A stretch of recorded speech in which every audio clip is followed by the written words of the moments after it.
You got me all messed up now. Trigger rates. This is something you're going to hear in the news, and I think this is super, super important. I meant to tease it off the top here because it is so vital.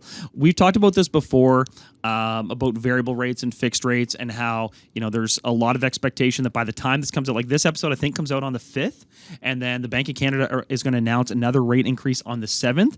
All indications are that it's going to be 75 basis points, which will take us up to 3.25 for the overnight rate, which means most primes will be up to, I think, around 5. No, it'll be more than that. Anyway, like 5.5 or something like that. Yeah. Either way, what's prime right now? Prime's 4.7, so yeah, it'd be 4.45 or 5.45, whatever.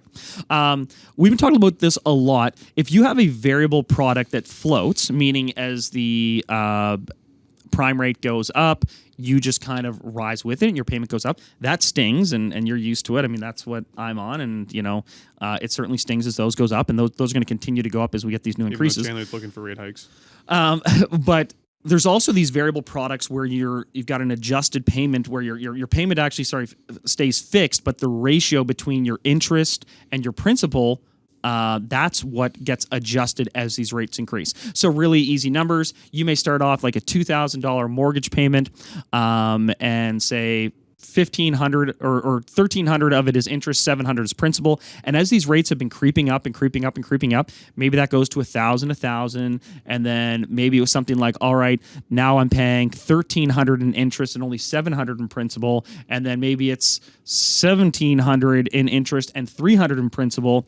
It is reaching the point for a lot of these variable rates. Full interest payments is worth more than the actual payment itself. Exactly. And that is called the trigger rate. And a lot of people who are on these variable products are like, yeah, but it's fine. I'm on a variable product, but my actual payment doesn't change.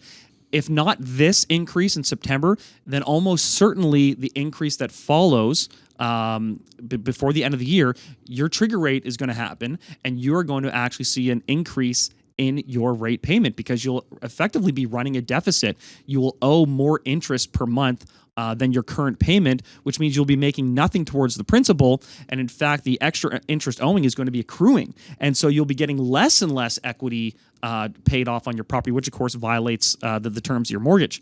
And so you're going to have 3 options when this happens. One is that you're going to raise your rate. And there's been some estimates out there that this fall, this will impact about 80,000 Canadians to an average increased payment of $200 a month, which is not an absurd amount, but it's going to be more for some people, less for others. And, $200 a month. If you're already tight after all the expenses you're facing, it adds up. It all adds up.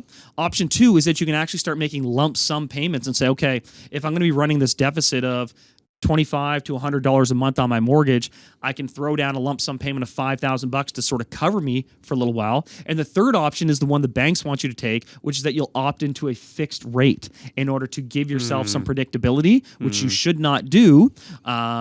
But this is going to happen here in this very possibly the start of September for some people, and then certainly continuing into the fall. So if you're on a variable product but have a fixed payment, you need to talk to your broker about what your trigger rate is and what that's going to look like, and you need to get ahead of it. Maybe even increase your payments now in advance of this so that you're already sort of staying above water on it.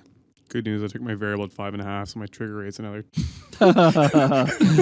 Your trigger rate's at 7.5? Yeah, I got room to play.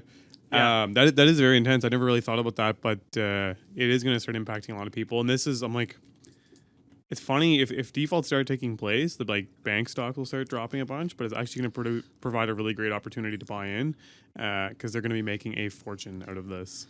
Fortune. Well, it's interesting. You'll see all of the banks publish their earnings, right? Yeah. And all of their earnings are way down. Oh my gosh, our earnings are way down. It's because they set aside these reserves for basically debt losses, like loan defaults, and they're dumping into those right now. Yeah, and so those go on their books against their earnings. So it looks like their earnings are way down, but it's only because they're putting aside more and more reserves for lending defaults possibly in the future. But it is interesting to see, is this going to be another buying opportunity? Because I guess something like Q1 of this year in the States, something like 28, I got it here somewhere, 28% of family home sales in the U.S. in Q1 were by investors. Yeah, we talked about that a bit. Yeah, who think that there's going to be an opportunity. It's here. interesting when a lot of people own multiple properties. There's also the idea of people actually having like cottages and stuff like that, where they were going nuts for a while, and now it's like the opposite, where if your personal home, your payment's now rolling over and starting to increase, you're going to get rid of the auxiliary items, and there's only so much stuff on the toy market. Things are starting to fall, car market's starting to fall, so then you got to start looking at, oh, maybe I don't need that cottage anymore. Even I was thinking when I was looking at a second house right now, I'm like, that's gonna be a lot to carry, especially if rates keep ripping. Like to have multiple properties and stuff like that, it's a lot of work, money, property taxes, insurance.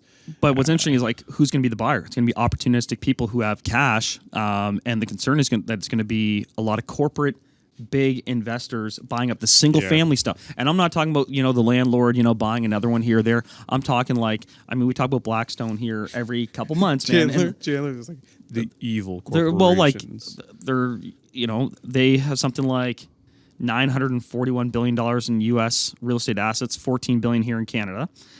They own 25,000 single-family homes already in the U.S., which is a tiny amount. That's less than like half a percentage, but it's 25,000 single-family homes. And apparently, corporate landlords have acquired. Okay, hold the phone here. One second here. Let me hear this. So since the subprime crisis of 2008, which was like the last big crash, where all of a sudden you can buy homes for like a huge discount, these corporate landlords started buying up single-family homes. We're not talking apartment buildings. They started buying up single-family homes. And since like in those 14 years since that collapse, corporate landlords have acquired 350,000 single-family homes in the U.S. That's not nothing. I would bet my bottom dollar that 50 to 70% of those single family homes were purchased all within like neighborhoods, or they're buying entire neighborhoods out at once, like from banks. Like banks, like, look, we default on this entire street. Or developers who can't unload product. Or developers can't unload products, so they bought the entire neighborhood. Or it was a purpose-built neighborhood with single family homes. Like the ones that everyone got all heated about at the start of this year was Texas homes being purchased, single family homes being bought, stripped from people's hands. And it was single family homes in a condo development, so they couldn't even be purchased necessarily single by each person. And they were purpose built. When they asked the builder, he's like, I had built these for BlackRock. Like they had pre-ordered these effectively, I was building to feed their demand.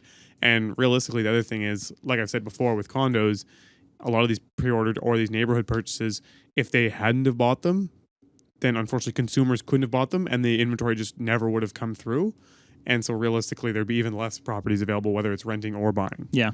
But it's still just interesting to think, because some of these groups that are going to, have an easier access to cash than most people, they can buy up distressed sales en masse in a way that, even small mom and pop investors couldn't come close to touching.